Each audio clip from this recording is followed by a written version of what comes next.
welcome to DnDTime Talks, the show where we discuss all things Dungeons and Dragons. I'm Pete. And I'm Jeremy, and I'm very confused today. I'm so off my game. OBS is different looking, and I'm confused, scared. That open broadcast software always changing and throwing you for a loop. But I didn't Jeremy, update anything, so I don't know why it's different. oh, that's a little. Now I understand why you're scared. It sounds like your OBS is haunted. So It's if at some strange and point, spoopy. like behind us, you guys see like a ghost or something, please let us know so that we at least know that we're being haunted, because it's easy to miss ghosts in your own space. It's very true.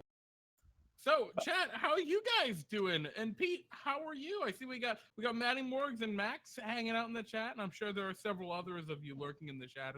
Hi ho! What to do? Ghost, exactly. I'll be your ghost in. I guess that's the phrase. I don't know.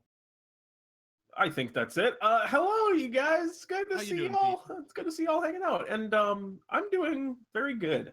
I think today's gonna be a good. I think today's gonna be a good talk. How are you, Jeremy? You know what? I am. Besides all befuddled, I'm actually pretty good. I just saw you. I just saw you put down a little bit of Red Bull there, so no, you gotta be. I don't know. That's ridiculous. I would never Okay. drink performance-enhancing liquids for my Dungeons and Dragons. And Pete, what are we talking about today? We're talking about religion. Oh, geez. No, we're talking about homebrewing pantheons. We're talking about homebrewing pantheons and homebrewing mythos for your game worlds, which is something that I don't want to use the term a lot of people get wrong, but there's a lot more intricacy to it, and like a lot of ways I think that you kind of should, not that there's ever one right way, should think about it than a lot of people realize. So I think it's going to be a fun topic. Yeah, you know what? I think so as well, and I just found out why. I just tried chat. That's why OBS is currently broke, because it logged me out of Twitch, but somehow let me stream anyway. So hopefully, yeah, you guys can all see me. I'm seeing you on my browser. So I don't know what's going on here, but we're back online. OBS looks the way it's supposed to look. So yeah, let's get into it. Yeah. If you're hanging out, feel free to join in the topic on Twist chat. And as always, at the end of the stream, we'll do our Ask Pete and Jeremy segment. So hop onto our Discord and go to the Ask Pete and Jeremy section to ask us some dumb question, or question related to the topic, or any ridiculous thing you'd like to ask us here at the end of the stream. Jeremy, you're about to hop in. Yeah, no, I was just gonna say, let's just dive right in. Yeah, do that. Oh yeah, I'm good. I always had to do my Ask Pete and Jeremy bit, but. So we're talking, like Pete said, about homebrewing pantheons, religion, mythos, and all of that good stuff for your D&D games. This is mainly focused at Dungeon Masters, but it's always a good thing for a player to know this as well, because a lot of times when DMs homebrew mythos for their world, they might ask players for their input or even deities to add into the pantheon, if they want to help it to world building. So this is, I think, is a super important topic, because I think a lot of people want to do this, but I'm not sure a lot of people do it right. Or at least do it to the extent, you know what I mean, Pete? Yes, and I think when Jeremy's saying do it right, what we mean is like doing it in a way that is not just, filling in blanks and having like creating a pantheon, but creating a pantheon that's like engaging for players to interact with. Yeah, exactly. A lot of important decision points can go into making a pantheon, or you can just stumble into it. And both can be, fine.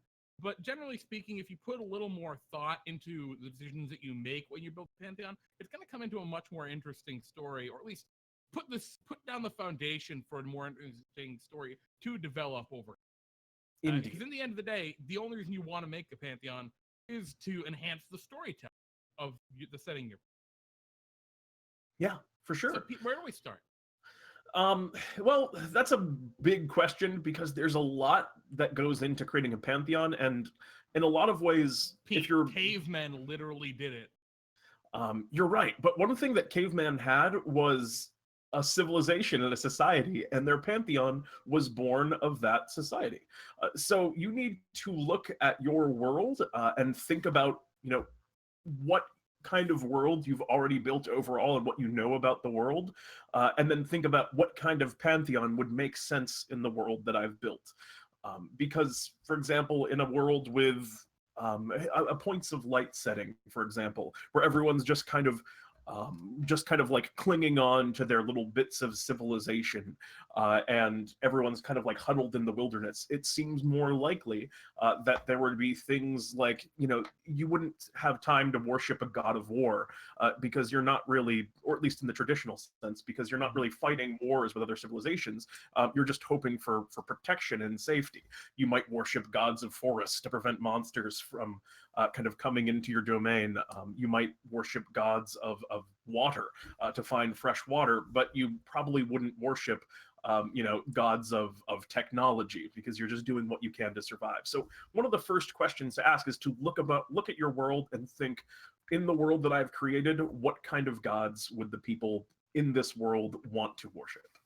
And sometimes the answer to that is none. In like a Yeah. points of light setting, like Pete was saying, there's a lot of reasons not to worship God. And we're going to get into active versus non-active gods.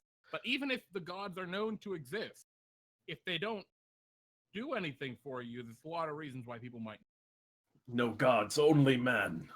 But speaking of worship, the next real big point to consider is how people worship in the world, right?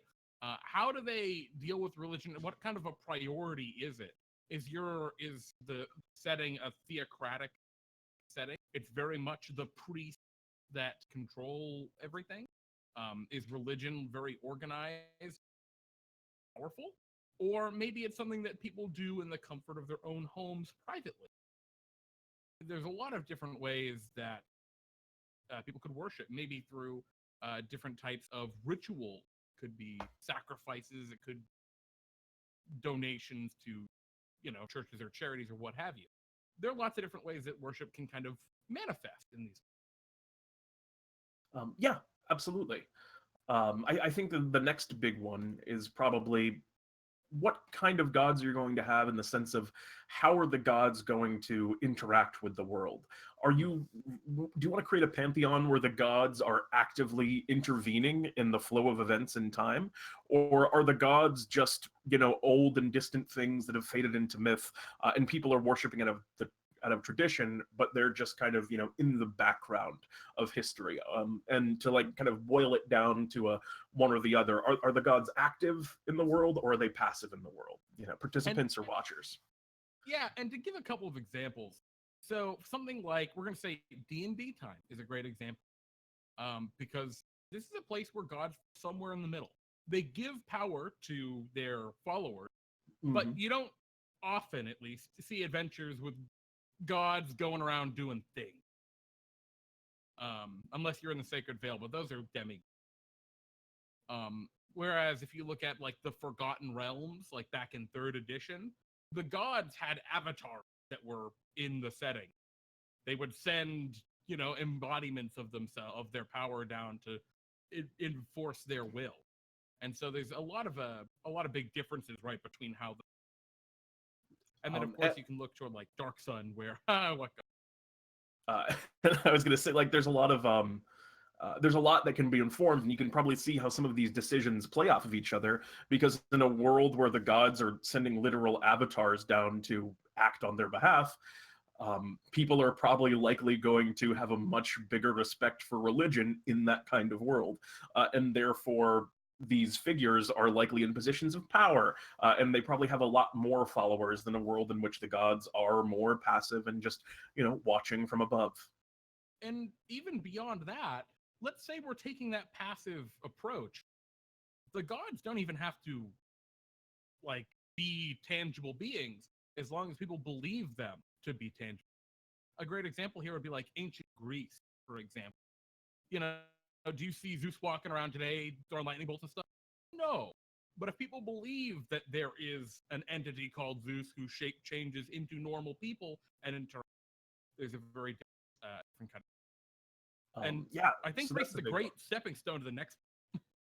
Yeah, agreed. No, agreed. I think Greece is probably the perfect example, which is, do the gods have like personalities? Are the gods more anthropomorphized, where they act in ways that humans would, like Zeus and like the Greek mythology, where there's a lot of like, squabbling amongst the Greek gods, and they have like different roles and pasts in history and familial bonds? Or are the gods in your world just forces, just like raw power, and people just kind of are worshiping less a person like Zeus or Athena or Pelor or whatever Dungeons and Dragons gun you want to kind of pick like that, or are they worshiping something more nebulous, like we worship the forest, we worship the ocean, we worship love, or some other kind of more abstract concept, we worship knowledge as an ideal. Yeah, and personally, I think now these 4 points, right? What are the gods? How do people worship them? How do they influence the world? And what do they manifest as? Like, what are they? Right? What are their personalities, etc.? What are they for? I feel like these are the 4 most important kind of things to focus on when you're making. I really like to Agreed. focus on kind of the first and the fourth one the most for me personally. So, like, what the gods are, what they represent, and if they have a personality, what are they? Because personally, I feel like that's, I don't know, I feel like those are just really important, and those are kind of the most often overlooked. Yeah, I agree, and developing the personalities of your gods, as we start to get into like making kind of a richer mythos. Well, that's a great way to do that, and in the same vein, kind of accepting gods. I think there's also a way, and we're going to talk more about mythology and how to make a reasonable facsimile for mythology in your games. But I think there's also a lot of cool mythology that can be done by worshiping gods as concepts, because there's something very spiritual about just, for example, worshiping the ocean as a being. Yeah, so let's talk about, right, because I think we're kind of hitting on to the next big point we want, big talking point here, which is what are the major kinds of God? He did on a great one there with the ocean as a natural concept. So this is like a natural force. This is a broad category, and I feel like this is a type of pantheon Yeah. more than concept or more advanced concept. This is just a type of pantheon in itself. In D&D time, the great big cloud, right? It Oh is yeah. a Oh yeah. natural, it is wrath, it is destruction, and it is power, because it brings storms and it brings rain, so it's also life. It doesn't have any singular concept like war or vengeance. It has many concepts that all fall under this symbol of cloud. And I think a lot of pantheons can be framed around that in homebrew, and I think that can be really cool and really exciting. I personally prefer either those or more human condition gods. Mm. I'm inclined to agree. I really like gods of things in nature, things like gods of the sun, gods of the wind and the air, and gods of the trees and of the animals, because there's something about those gods where, beyond it just like having all of these dual purposes that each of them can serve. I can see, for example, a god of beasts or a goddess of beasts, being worshipped as like a kind of a wrathful god that attacks, but also like a source of food and things like that. There's like a lot of direction, survival, absolutely. There's a lot of directions you can take these kind of things, but more than that, there's also something very primitive and believable about these gods, because for one thing, we've seen them in our own world countless times. We've seen, over the history, there are gods of suns and of the ocean and of all of these natural things, and that's because, well, these are hard things to explain, and finding ways to like kind of do that through religion and through worshiping them feels like it makes sense in a lot of these worlds. And that's the basic foundation of religion in Indeed. any world, is just, it is to explain that which mortals experience, whether it be the afterlife, whether it be gifts of magic power, over life and death or whatever in the Dungeons and Dragons or what. It can be many different things.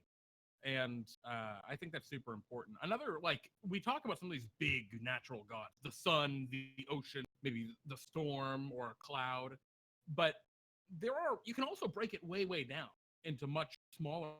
I know this isn't a perfect analog here, but if we talk about like little nature, I really don't want to quote too much because I am not particularly well educated in Japanese folklore.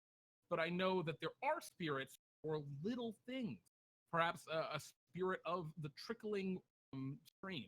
Maybe that's representative of tenderness and concern, but also perseverance, right? Even in the driest summer, so that might be one of like a god, a lesser god for some people in your world. And thinking about those little things can help to give a lot more connection before the different people in your world to their deities and to the world that they live in. Just thinking about a couple of like 2 or 3 of these little nature gods for settlement in your world can probably tell you a whole lot about that settlement that you didn't even think of. Like, I say the trickling stream and maybe the moss, spirit of the moss growing on the rock, on stones, and a spirit of decaying wood. And right there, all right, like I know 3 really important things about this settlement. If these are the 3 like major little deities, rot, they're probably on a bog. Stones, probably the ruins of some big civilization, and this little river. I don't know. Maybe there's like a single freshwater river that flows down there. Important. So thinking about those things, I think, can really inform you into. Agreed. That's a really good point, and I think like the gods are always going to reflect the culture of the people that worship them, which is one of the core ways, and I think we'll get into this more later as well. But that's going to be one of the core ways that you introduce your pantheons to your players, because that's one of the hardest things about making these cool pantheons. You have all of these gods and all these little things, but they're not going to just they're not going to go into your game and then go to the library and really read religious text to learn about your pantheon. Most players won't. I'm sure there's a couple of lore heads that would be interested. Yeah, but your average player is not going to do that, so you have to kind of find ways to show them. And having like Jeremy was talking about there, these little folklorish almost feeling gods that go around and take care of these extremely almost granular things. You can demonstrate that with the people of these towns that worship them, that follow these very small rituals, or just kind of offhandedly mention them when kind of small things happen in the world. They thank that god of moss on stones when they're trying to find their direction as they're guiding their players to the forest towards whatever ancient ruin that they're bringing them to, and they use the moss on the stones to go north, and they thank that god for it. There's lots of ways to kind of use this to tell a story in your world. Well, and talking about that multifaceted nature of these gods, maybe they also pray to or do some ritual to the moss on stone. Maybe they burn a little moss when a storm is coming, because may the moss hold together their home. Right? These little tiny things, you can find a couple of really cool ways that can make this pantheon less of an abstract concept and more a part of the game that your players will see, interact with, and then by seeing it in practice, become interested. Which I think that's the ultimate goal. The only reason you're making a big pantheon is to engage your players with it. For sure. That's the point. If that's not the point, well, maybe you want to reconsider why you're making a pantheon in the first place. Yeah, and this is homebrewing a pantheon is not a necessary thing for every game. I think that's a good point to get out. Like, there are a lot of great pantheons, and just choosing to use, for example, even in a homebrew world, just choosing, yes, the people of my world use the Forgotten Realms pantheon, they use the Greek pantheon, they use whatever one you pick. That's a perfectly okay thing to do. If you don't find this interesting as a GM, then there's a ton of work already done for you on the subject. Absolutely. I mean, there's a whole pile of pantheons just in the back of the It's the player's PHP handbook. even. Yeah, it's But even in the what we're player's talking handbook. about here, right? These little extra things, they don't tell you this in the back of the PHP. Yeah.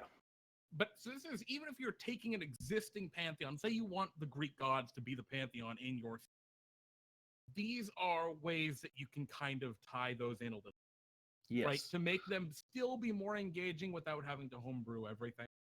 And I think Great this is point. actually, because we could talk about the nature gods for the next like bajillion forever. Let's jump on to our kind of next kind of subcategory. And those are conceptual. This is weird. Conceptual. Yeah, concept gods. You want And me to dive into this? You got it. up to you, man. Are you feeling it? I love conceptual like. All right, concept take it away All then, right. Jeremy. So the purpose of a concept god is they explore the human condition. They explore emotions. They explore ideals. They explore aspiration, and all of these different aspects of civilization, of society as it. So a concept god, Moradin, is a concept god. Moradin, the all-father god of dwarves. He's the great smith. Well, actually, I guess this would fall under another thing. Maybe go into a different category, like love would probably fit under a better. Yeah. I kind of mess around between civilization and yeah, I think you can kind of bleed those to a degree, but yeah, like I guess I see Swordco here was saying prankster god. I think a trickster, right? The idea of trickery, of deceit, of deception, specifically playful deception. That's I guess it's not really an emotion, but it's a way of being. It's a very human thing to want to for sure. trick and deceive and be playful. And Um, love would be another one. Beauty, another concept that a, fits a, under that. a great conceptual god that I really love is also from the dwarven pantheon in Forgotten Realms, and that's Abathur. And Abathur is a concept. The god that he's a concept of is the god of greed. And people worship and turn to Abathur in times, and this is like he's considered an evil god because he is a god that promotes greed. But the people who worship him don't view him as that. They see that he has like a purpose, and to worship Abathur, sometimes you look to Abathur when you are trying to make a decision. Do we look at the good of our people? Do we choose to help someone, or do we just look after our own safety? And it's like that kind of choosing to be selfish and to stay in their kind of dwarven minds, and to just kind of keep digging for gold. It's greed in the sense of self-preservation as much as it also embodies that that desire to dig deeper and find more gold for dwarves, which that concept god has a very real and tangible purpose in the world, and people worship him as kind of as much as they're worshiping Abathur, they're worshiping this idea of looking after themselves first, and Exactly. to speak about the society in that way. And these concept gods, I think, are really neat because, and I mean, we talked a little about the nature gods, and these concept gods fit under this too. They can be personified as like living creatures, right? As living things. Just like, the great big cloud can be a wrathful but gentle and giving, almost sentient thing, if you want to look at it that. The goddess of love can be loving, but can be wrathful, right? Can be spiteful of things, of maybe love spurn. Can be jealousy. Yeah, exactly. The goddess of I'm a lot quieter than Pete. I'm being. Oh, really? Hopefully that is going to be a little better now. The goddess of beauty, right, may despise hideous, may look upon them with disgust. And I don't know. I think these are interesting ways to look at these, whether they are actually seen as personified and human, or just general. Yeah, absolutely agreed. I really like kind of playing around with these more intangible deities. I just think they're really cool. And, just as the nature gods say something about the people that worship them, when people are worshiping a god of an ideal, that says a lot about the people worshiping that god. It means that this ideal is important to these individuals that worship it. Yeah, there's a lot absolutely. to do with that. And and one of the great things about taking a excuse me, taking this kind of personification approach, and actually like giving them like a name, for example. So we have Ted, the god of greed, and I don't know, Pete, the god of beauty. Right? We got these two I gods. mean, if the shoe fits. And maybe so then we have these two characters, and maybe they are brothers. So Pete, you're brothers with Ted, and Ted's very greedy, but you're very beautiful. And maybe in the story you come up with like a mythos to these gods, but how they have always, despite being such kin, squabbled, because one was always greedy of what the other had, right? Always desired to be as beautiful as Pete. And you take this concept, and maybe there's a story behind it, right? And in the end, I don't know, maybe Pete lost his beauty to Ted, who stole it away. And then neither, it was lost and neither had. And that's a story now where in this setting, where if, two people who are brothers, which maybe that brothers means close to each other, maybe it means physical, like literally brothers, or whatever. Yeah. So, and don't fight with each other. Maybe that story kind of comes down to meaning. And there's because then you'll end up with nothing, right? And gods are a cool way to play out those kind of morals, and it can lead to thinking about how the world looks at those gods, right? Oh yeah. So maybe like the greed of Ted in this case is a statement that like people say.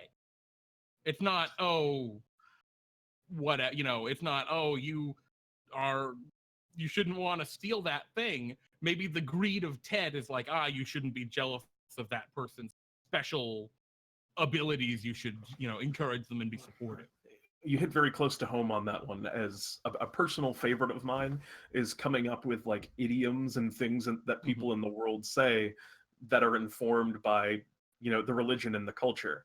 One in a homebrew setting I ran, and I run a pantheon of my own creation that involves 6 basically all-powerful gods, and then there's a million there's a million kind of minor gods that are essentially aspects of those larger grandiose concepts that are the 6 principal gods. So there's a common kind of saying in the world, every god 1,000 faces.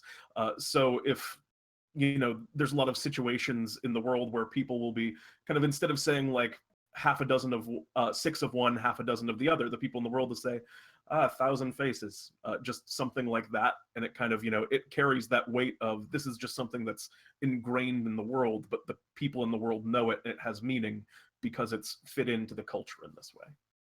Everyone's just saying I'm so greedy. I'm not greedy, V-Bunny. Ted is the greedy god, not me. It's Ted. Don't blame Jeremy for Ted's greed. But coming up with these little stories, these little interactions can be really cool, because say you have a player that decides, hey, Ted's a god of greed. I want to play a murder hobo. I worship Ted. Oh, right? jeez. And then you come up to another player or an NPC in the future that worships Pete. And oh boy, we got player conflict right there. Something that immediately engages the character because of that story. And you get that story across to the players by just idioms, things that people say that have meaning. Like we're saying, the greed of Ted, don't, and that just means don't lust after someone else. Talents, right? Don't be jealous of other people's abilities. And, that's something that can come up naturally. And he's got the Branda Boris happy feet. Yeah, right. Well, and it's a cool way to tie these greater things into the setting. We talked about rituals with nature gods, and there could be rituals with these concept gods too. But when we move over to concepts and we personify these gods a little bit more, you can add even more mythos and story to them that can help to really naturally convey the. I really like the idea of like a goddess or a god of beauty. That one of the things you do is you destroy a beautiful work before you embark on a new one as like a sacrifice. That's a cool character idea right there. And to move on, just because we're we've been going on this one for a while. To move on to like the last category of gods that we This haven't is Moradin. quite talked about yet. Yeah, that's Moradin. These are gods of the creations. To phrase it in a way, I phrase it as tech gods, but I would say that these are gods of the creations of sentient beings. These are gods of art and of, I would say war would be a god of this category. The forge and smithing, of dance, of the hunt. These are gods of things that, mankind and civilization have created, which are interesting. Yeah, these are very interesting, I find, in the sense that, oh, my phone is ringing. I usually have that turned off. My apologies. I find these interesting in the sense that there isn't so much, technology is not part of creation mythos oftentimes. So usually these gods have a more kind of human twinge to them, because the god of the forge couldn't have existed until people began forging. So they have an almost recency to them that feels, I don't know, just very interesting to me. Very modern. Yeah. And beyond that, you're going to find, at least I think you find, these tech gods tend to be a lot more narrow and focused than the other deities. Yeah, for sure. Moradin is god of the forge. He builds, he makes things. He made the dwarves with his forge. That's it. That's even like as well known and popular as the god Moradin is, that's his niche. You make pottery? No. Moradin smacks things with a hammer and forges them. He doesn't make pottery. He didn't sculpt the dwarves out of clay on a potter's wheel. He hammered them out on an anvil. And that's, it's an important note, because that's not a god of craft, right? That's a god of specific, it's very and you can like the mental image of Moradin just hitting a dwarf with a hammer on an anvil. All right, this one's good. All done. I've made dwarves. Or he probably said, I've made dwarves. That's probably what he said. Actually, that Moradin speaks more like this. Hello. Hi, I'm Moradin. My accent has been lost to generations. But anywho, we talked a lot. I'm talking a lot about Moradin, but there are a lot more of these kind of technology gods. A god of sailing specifically. Yeah. All right. Sailing is very different than the sea. It's different than the winds. It's different than the starry skies used for navigation. It's sailing. It kind of ties in a little bit of all of them, which is kind of contrary to what I do. But it's really focused on the ship, probably, and the crew. And the act of actually, going out and sailing, which is cool. It ties in those other gods, but the focus is on the primary thing, and that can give you a lot to play with in terms of smaller details. I feel like these gods, Moradin's an exception because he's kind of a really cool like creator god in that mythos, but I feel like a lot of these gods are more minor, and there might be, the people that engage in the relevant activities worship these gods, but they're rarely, someone's primary god. Usually they're more ancillary. Would you say that that's and a lot of people will worship multiple of these gods. Yeah. Which is very important. When you get down back to like the concept gods, a lot of times people might just worship a couple of them.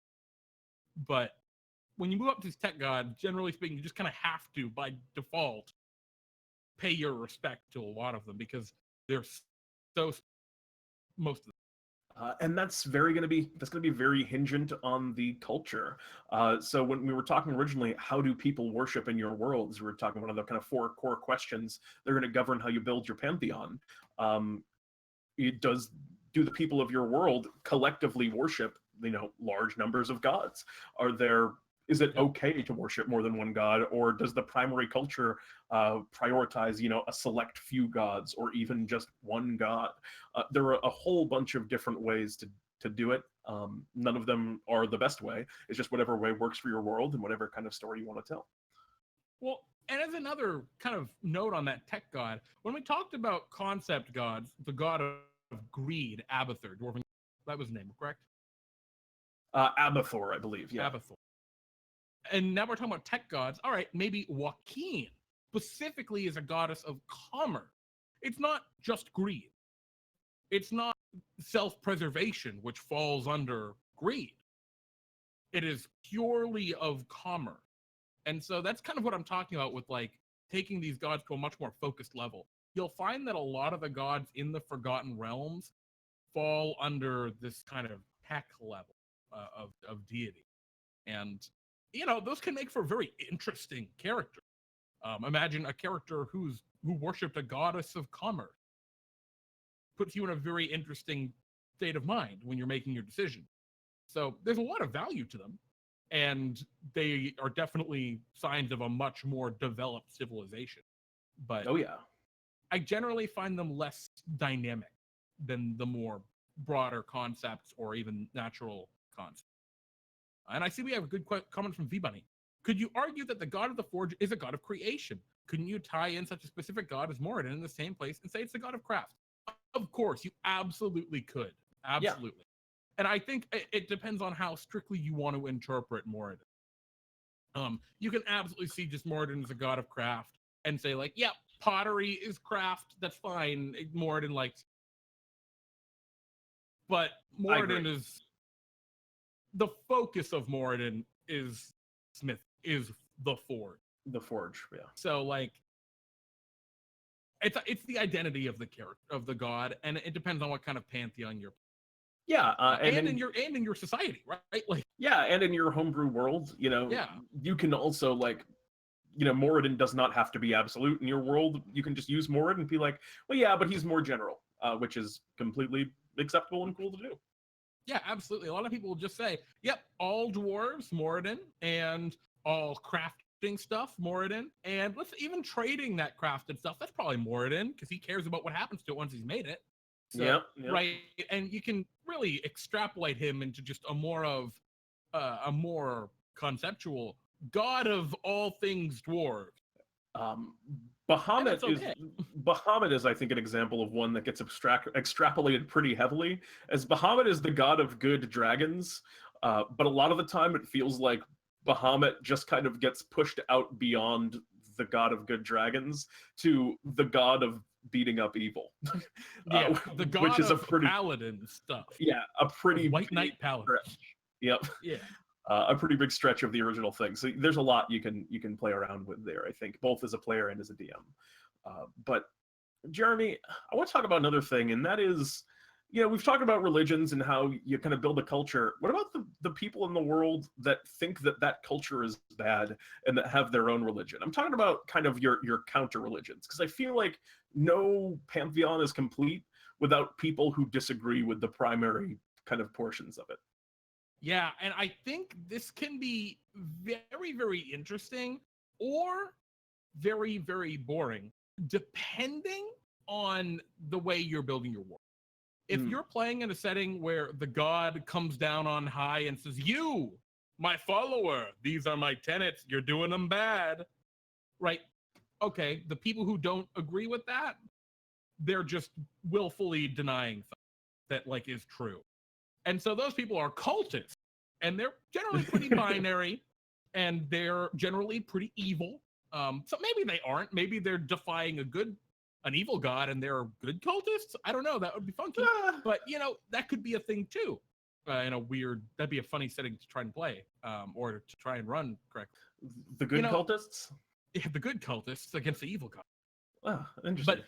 But, so, I mean, that's kind of the most binary, and a lot of the times, like in the Forgotten Realms, that's exactly what you have. Cultists are crazy. They're delusional. They are evil almost invariably, and they either worship a super evil god that's illegal to worship because they're super evil, or they just are deluded in one or the other. Now, in a setting where the gods maybe aren't as active, they don't actively speak to people in the world, it's a little different, because you can have people who interpret the gods in different ways, interpret what they mean in different ways. Yeah. From two countries that both worship the same god of war, they might worship the same god of war in the same way and hate each other for it. Even if they completely believe the exact same things, by their logics, the tenets of their deity mean they must go to war. I think a great example of that just in the land of DnD time is that there are factions even within the largest religion in D&D time, which is kind of the Great Big Cloud. There's an entire faction of individuals who believe that the Great Big Cloud is made of candy, and that it rains kind of sweet ice cream upon its followers. And then there's a faction that just kind of thinks of it as the rain giver and hates that faction for saying that it's not what they think it is. Yeah, and depending on how you see it, both are right. In the Big Rock Candy Mountains, candy falls out of the sky, or ice cream falls out of the sky. In the Wilderwold and the rest of the land of D&D time, rain falls out of the sky. So you have these two sound, logics to them in these two factions, these two sects, as you might call them, that are just at conflict because they cannot acknowledge, they can't accept that their understanding is fundamentally wrong. They just won't believe it. Indeed. Even if they travel to the place and see it, it's just, oh no, that's something else. And you're going to find that a lot of the time in these less directly impactful Pantheon. And I really like that, personally. I do too. Super real. Like, that's the world. The history of the world is that's the real world right there. Because people disagree on something. And like when people feel that kind of resonance with things that they can actually understand, like, yeah, these are the kind of disagreements that happen in our world, and then they see that in the game world and in the Pantheon that you've created, that's going to enhance immersion and make them feel more invested because, yeah, no, this feels realistic. They'll have that kind of thought. Your players are smart and they'll pick up on that. Yeah, absolutely. Especially, let's say you have enemies in a world. A lot of the times, what especially fledgling dungeon masters, but even like really experienced DMs, will have a character, they'll have an enemy, or a villain, and they'll say, all right, I want the villain to be wanting to do this. Let's say the villain wants to raise an undead army and sunder the Triton city beneath the waves, and they want to just raise it to the ground. And that's like the plot hook you want. And your thought is just, well, and you don't really think of, well, why do they want to do it? You just think that's just a cool villain, and they hate the Triton people. Why do they hate the Triton? I don't know. Tritons kill his family. All right, you can come up with something more engaging than that, right? You can come up with something more invested. And this is like, religion is a really powerful motivator for people in real life, but also in these games. You can use that to help to engage your characters and to give motivation to people in the world. And in telling those stories, because immediately when you were talking about that, and I was picturing like, what would religion cause this person to raise this undead army for against these Tritons? Well, maybe the god that this individual worshiped was cast down by like the king of the Tritons of aeons ago, and so now he finally wants to have vengeance for his god by raising this army. You can create stories like that. And I think that's kind of how you start to build your world's mythos. And the myths of your gods are as kind of almost as important, I feel, as like who they are and how people worship them, in making them interesting, at least. Maybe not in terms of just the practical how their players interact with them sense, but in making them cool. I think building up myths of your gods is important even. Yeah, I love that idea of the god of the sea, perhaps, or maybe it's the god of Tritons, or maybe it's the god of creating seashell art. How specific you go doesn't matter. Cast this other god into the underworld, or deep beneath the waves into a trench where they would never escape. And that's an awesome piece of mythos, but it's hard to kind of convey every time. A lot of the times it can be hard to get that across to players through like the normal goings on.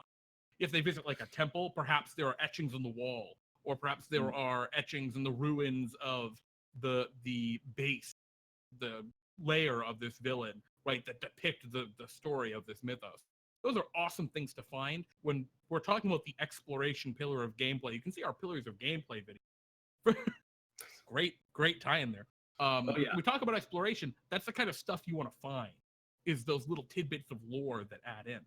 To learn about the world, for sure. But there are other ways you can kind of get this mythos. And it doesn't have to be as grandiose as a villain and great conflict. It can, like we were talking about those stories, right? Maybe you have a god of truth, and the god of truth had many, many brothers and sisters, and those are the other deities of the pantheon.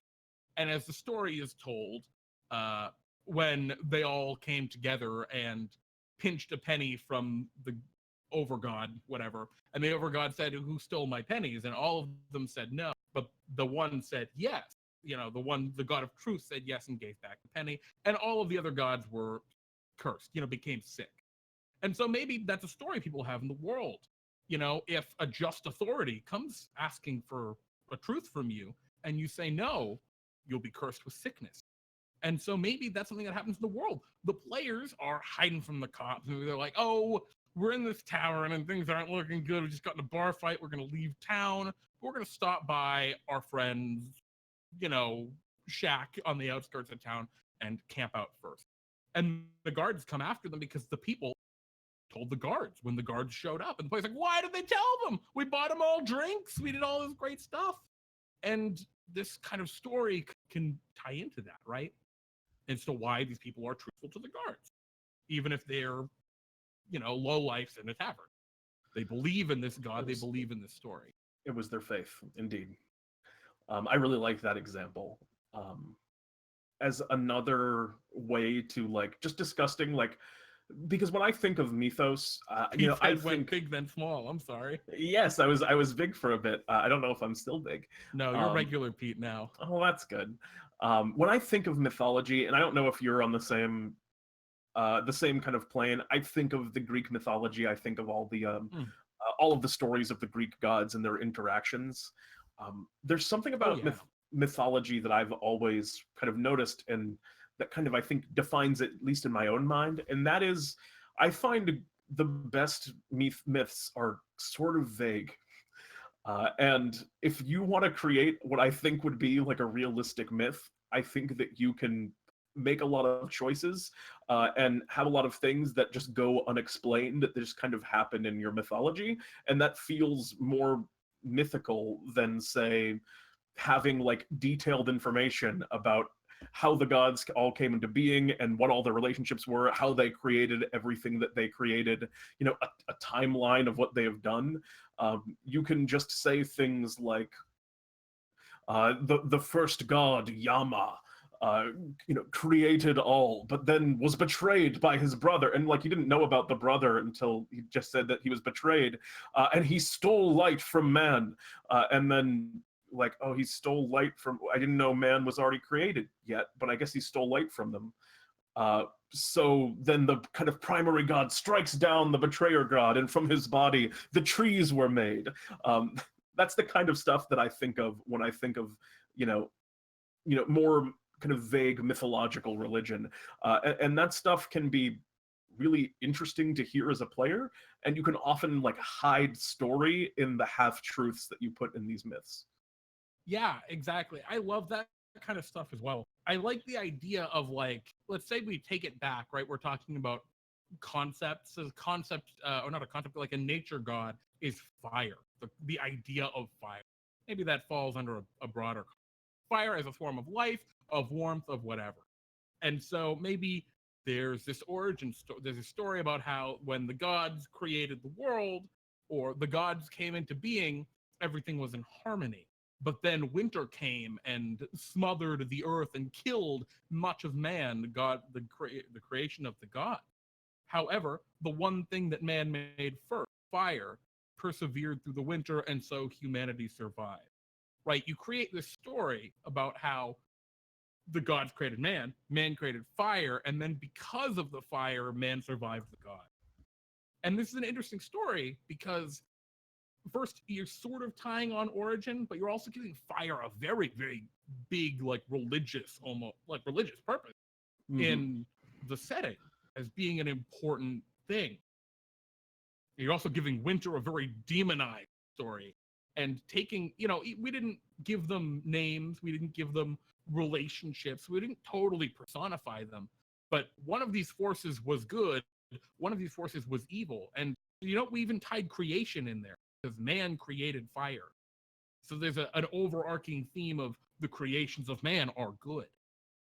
And in that, you're pushing certain concepts into the way people in your world work and how they look at a society that really falls on that mythos. Maybe they're very supportive of alchemists, of people who create magical contraptions. Maybe they look very, very poorly on druids because druids are the natural cycle, and the natural cycle seeks to destroy, to kill, right, to end life. Indeed. There's a lot of interesting ways you can look at the dear God, spring's gonna take over forever to come back. Yeah, right, gonna take forever to come back. Poor spring. And I love that example because it also gets to it has a little bit of a morality to it, I think, which is it has almost like this idea of preparation and fosters, ingenuity. And a great myth, it should have a lesson behind it, because myths don't exist just in a vacuum. They exist to tell the people who listen to them something, usually. They're remembered for a reason. Yeah, absolutely.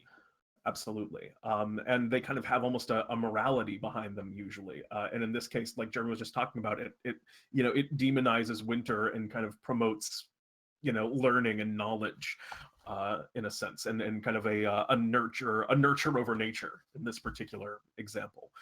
And that tells you a lot about culture and the kind of world that you live in.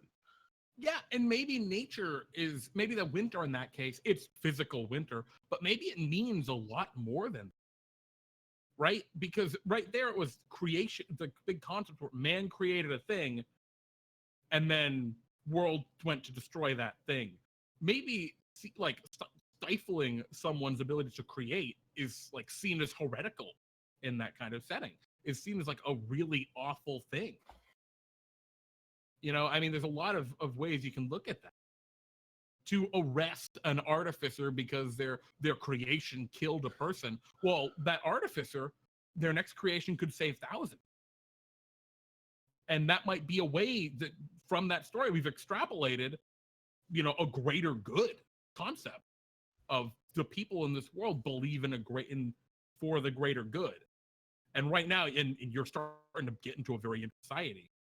All because we came up with this silly story about fire beating winter in 4 seconds, right? Yeah. And I think those are really important. I'm sorry, really important to like inform how your people act. I agree. And as such, I think we've already I think we've already talked a bit about how you can look at the people who follow a faith to learn more about it, and kind of how the people who follow the tenets of a particular faith, and that might be something worth mentioning at least. I think every religion, without question, is not a one-way street. The people who the people who follow a religion have to follow a particular code, and think about what that code is and what that means for the people who follow it. And again, at the end of the day, you always want to go back to, what does that say about the pantheon and about the society that you've created? And the thing about it, just sticking on the winter story we just came up with, thinking about it, right?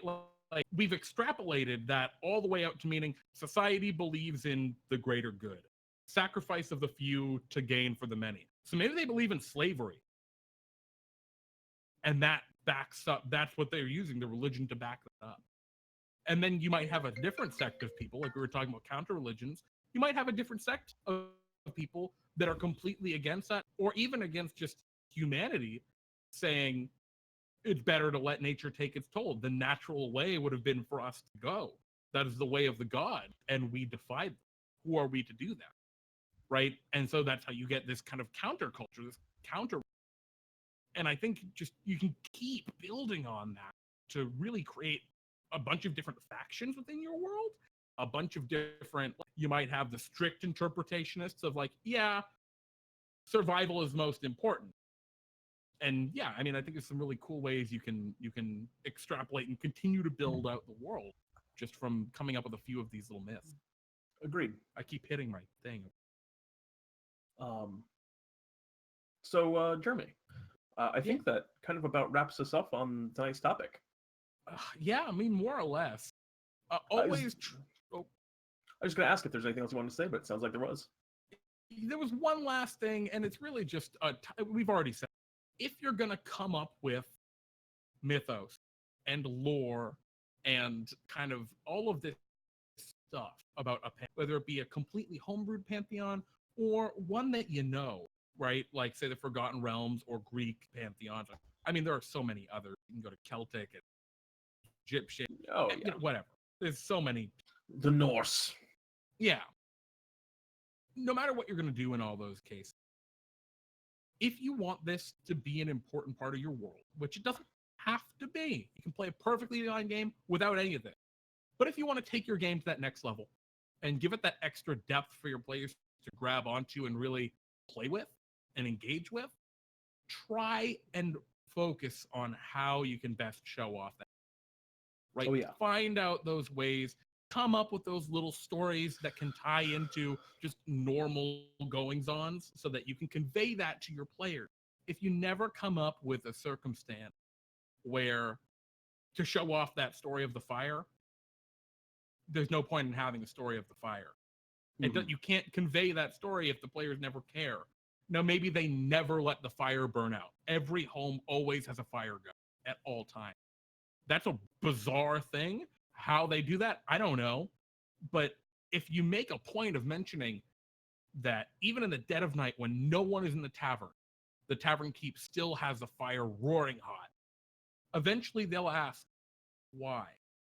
And you'll be able to tell that story. Maybe that's the barkeep telling.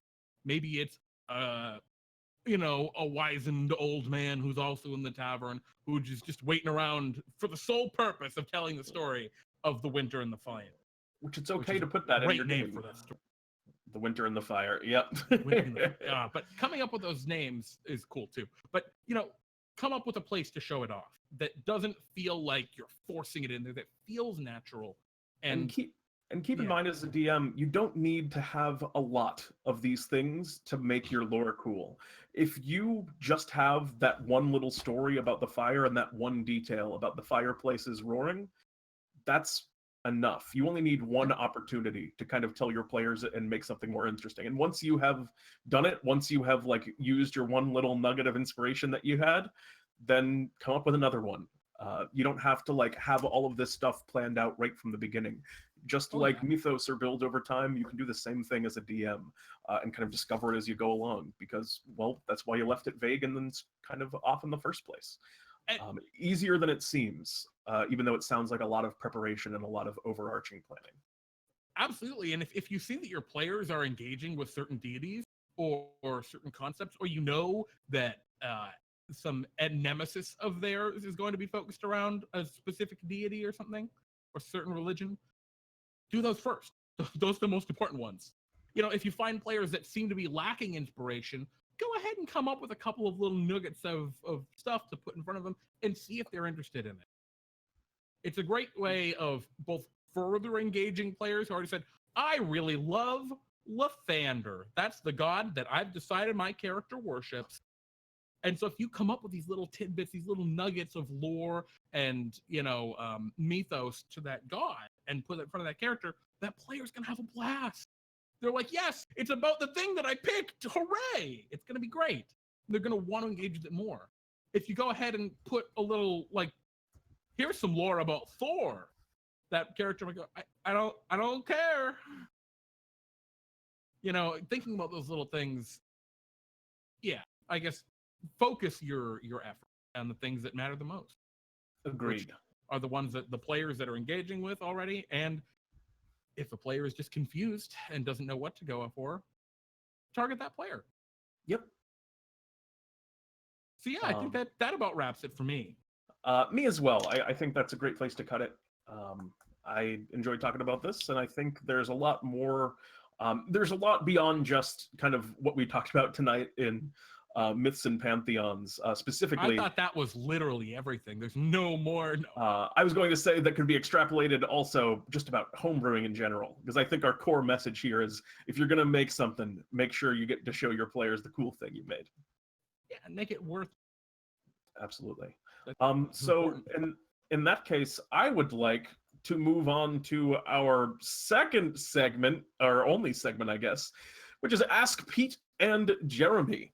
Uh, and let's do it. And I think we only Well, have just one question today in Ask Pete and Jeremy. well, let me just quickly talk about this for a minute. Um, this is a segment where Pete and I answer your questions. All you got to do is jump onto our Discord server. I'm going to put a link in the chat there and jump down to the Ask Pete and Jeremy channel. Ask your question there. We'll answer just about anything Dungeons and Dragons related to this topic, as long, or just a personal life thing, as long as it is not egregious or offensive. Indeed. So without further ado, let's get our first question tonight, which was from Bionic Sheba. If you two were Kuatoa, what weird gods would we be dealing with right now? You want to go first, or should I? Oh man, all of my gods would be eldritch horrors. The world would have ended a long time ago if if the gods that I believed in as a Kuatoa existed. Yeah, but like I imagine the Kuatoa gods are kind of shittier than normal gods.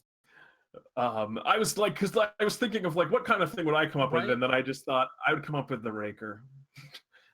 Well, you did come up with the Raker. Exactly. See, That's what I I'm immediately saying. thinking, man, I'd come up with the Elder Vine.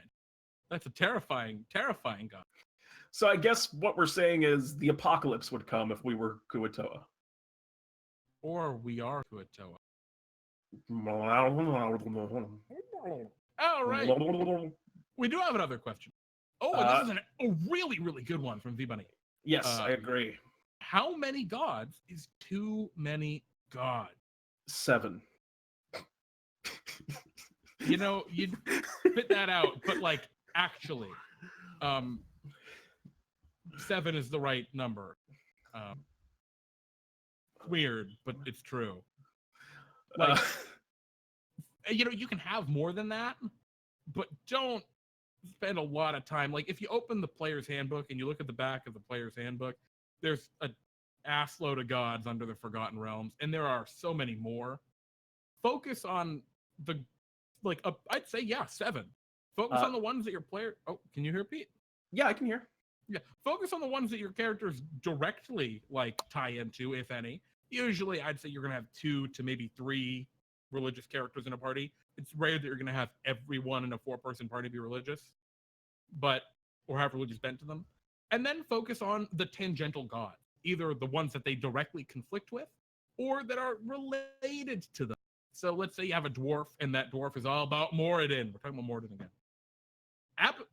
Abathor would be a great god to also include in that, because that's a related god to Moradin. Like that, it's tangential, it ties in. And so that works. Likewise, if you have Lathander in your party, a really, or Solune or something like that, one of these gods of light, whether it be starlight or moonlight or sunlight, in the Forgotten Realms, a great conflict would be Shar, the goddess of darkness, and dark magic, right? Tying into those opposites, because that will directly relate to your players. They'll care about that if it directly conflicts with their god. So think about the ones that your characters care about more and focus on those. 7 to 10. The reason that phone numbers have 10 numbers in them, because 10, you can remember 10 things. Once you start getting beyond 10 things, it gets confusing. And to contradict that a touch, you can put in more gods than that. Your pantheon, you can have like a presumed very large number of gods. I think you just want to focus on a small number of them. But if you want your pantheon to be theoretically like, yeah, there's a god for everything. There's a god of big rocks. There's a god of small rocks. There's a god of medium rocks. Like in DnDTime. It's cool to do that. Just focus on a very kind of fine number. Yeah, there was some fine physical comedy there, Farflight. Thank you. And exactly what Pete was just saying, focus on those 7. And if you're like, for example, when we were talking about that village, right? And we were talking about the stream, the moss on the rock, and what was the last one that we had for that? Couldn't say for sure, but whatever. We had a third one. Focus on 2 or 3. If you're doing something small like that, just to like give it some value, give it some purpose. But you don't need to think of 7 gods for this little village that they pass through, and you're just like, oh, what are the 7 small nature spirits that's got this place? No, don't worry about that. Say they pray to a bunch of nature spirits, but only really worry about 2 or 3 of them, and those are probably their most important. For sure. If something's going to be short term, don't focus too much. Yeah. Don't waste your effort. We got one more last minute question, and we'll make we'll make the next 2 from Crowley our last 2. The first of which is, what's your favorite god? Great question. The first one, who is your favorite god? In there too. Oh, I missed that one. Yeah, Soy asked an excellent question. How plausible is it to kill a god, especially in D&D time? In general, how plausible is it to kill a god? Depends on your setting, depends on your gods. I think there's a bottom line expectation that it should not be easy, because I feel like it demeans the value of your gods if you make it too easy to kill them, unless that's something very specific to your setting that's kind of core to it. But in D&D time, how easy is it to, or how plausible is it to kill a god? I would say it's possible. You see, I disagree. I think it kind of depends. If it's a one-off god that Pete and I create for an adventure, that's probably killable. Probably. But if it's a god that other characters care about... Oh, good point. Nope, not going to happen. Part of our cool rules in D&D time is, you can add and take things from the world so long as you're not infringing on other people's rights to build their characters and care about them. For sure. People care about Bloom, the god of flowers and flower arrangements. So Bloom can't die. Yeah, the moment a player, and the rule for the lesser gods is once someone worships them, they're no longer lesser gods, so Bloom has evolved to the greater god of flowers. But I'm sorry. Precisely. To kill the cloud, for example, to kill the great big cloud, you can't do that. But to kill, what's a recent one? Wander. Or Amble, the lesser god of wandering. You could probably get Amble if you really wanted to. And actually, before we jump on to Crowley's questions next, Sword Co here made a comment in the chat. So faith equals strength. In a lot of settings, it absolutely does. In D&D time, it's simply just the way we run things. Just, be respectful of everyone else. That's just, we're not even going to give you the option to be disrespectful there. That's just rude. And we're not going to facilitate you being rude, because that doesn't make any sense for Pete and I. But yeah, in other settings like the Forgotten Realms, the number of worshipers you have directly correlates to how powerful the god is, and that's how D&D has gone back from a long time. Whereas in ancient Greece, for the Greek pantheon, it doesn't fucking matter. Strength was just Zeus. Strength was just objective. Yeah, he's Big Daddy God. That's why he's so strong. And there are rules for all sorts of different things going back. Well, Jeremy, who's your favorite god?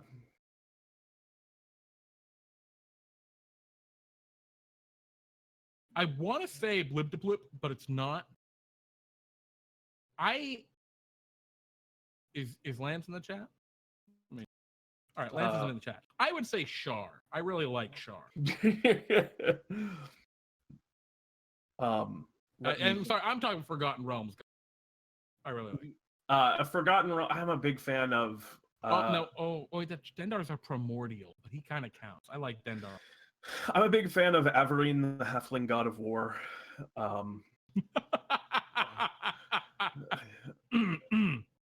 Arvarine's respectable god. Arvarine's whole thing is dumb tricks. Like the halfling god of war, their war strategy, things like dig a pit, cover it with leaves, war. Which I love. I'm also a big fan of a god that I made up, which naturally I made it, which was Chatter, the lesser god of polite conversation and destruction. I really liked Sit. Sit, the chaotic evil god of chairs and light relaxation. Yes, it's a good one too. I really like the fucking those guys. Jeremy, I want to see one of your lesser. I want to see a lesser god from you someday. Oh no, you've never done a lesser god. Have I? No, I don't think I have. No, one of these days. And who's your favorite real world god? My answer to that one is the same one as everyone listening. as in to say, I'm not going to answer that question. I really like Xenu. No. Anywho, thank you guys for hanging out. By the way, that last one obviously meant the joke from Farful, but that's kind of the example of the question that is too far that we won't hear. Yep. So thank you guys. We love you all. Thanks for hanging out and for stopping by and listening to our show. For sure. We got other content.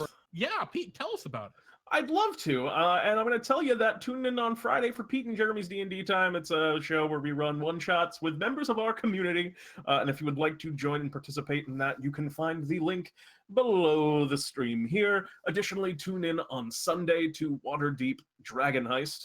Jeremy's been running us through that. It's been a lot of fun, and I imagine it will continue to be fun this week. I think we're getting into some real chaos. I think you guys are about to become terrorists.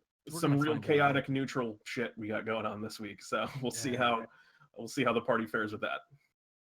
Yeah, it's gonna be interesting. And then we'll be back around to another week and have a schedule on Monday, so stay tuned for that, I suppose, as well. Thank you again to everyone who hung out, who watched, who had thoughts, who had questions for Ask Pete and Jeremy, or who lurked. Maddie Morg says, no fun allowed. Indeed. And speaking of no fun allowed, if you want to continue not having any fun, wink. Oh, that was a bad wink. I winked with both my eyes. Wink. There we go. You can check out Maddie Morgs' stream. Maddie's another Dungeons & Dragons streamer. He's going to be on, I think, this evening, right after the show, maybe like 15, 20, half an hour. I don't know. Soon, shortly. And I don't know what he's doing this evening, but I'm sure it's a blast. Maddie's just a great guy, a lot of fun to hang out there. So if you can't wait until Friday, head on over there and, send him the D&D Time love. You can find him at twitch.tv/MaddieMorgs, or just wait, we'll be hosting him. So, that's it. I'm Pete. I'm Jeremy. And this is Pete and Jeremy's DnDTime Talks. I thought I was wrong when you started, and then I was like, oh, did I miss? Nope, I did not. Good night, everyone. Maddie Morg's July raffle tonight.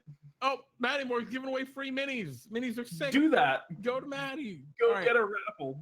But really do that, actually. Don't do that, because then there's more for me. No, do that. Do that anyway. All right. Goodbye, guys. Good night, everyone. Much love.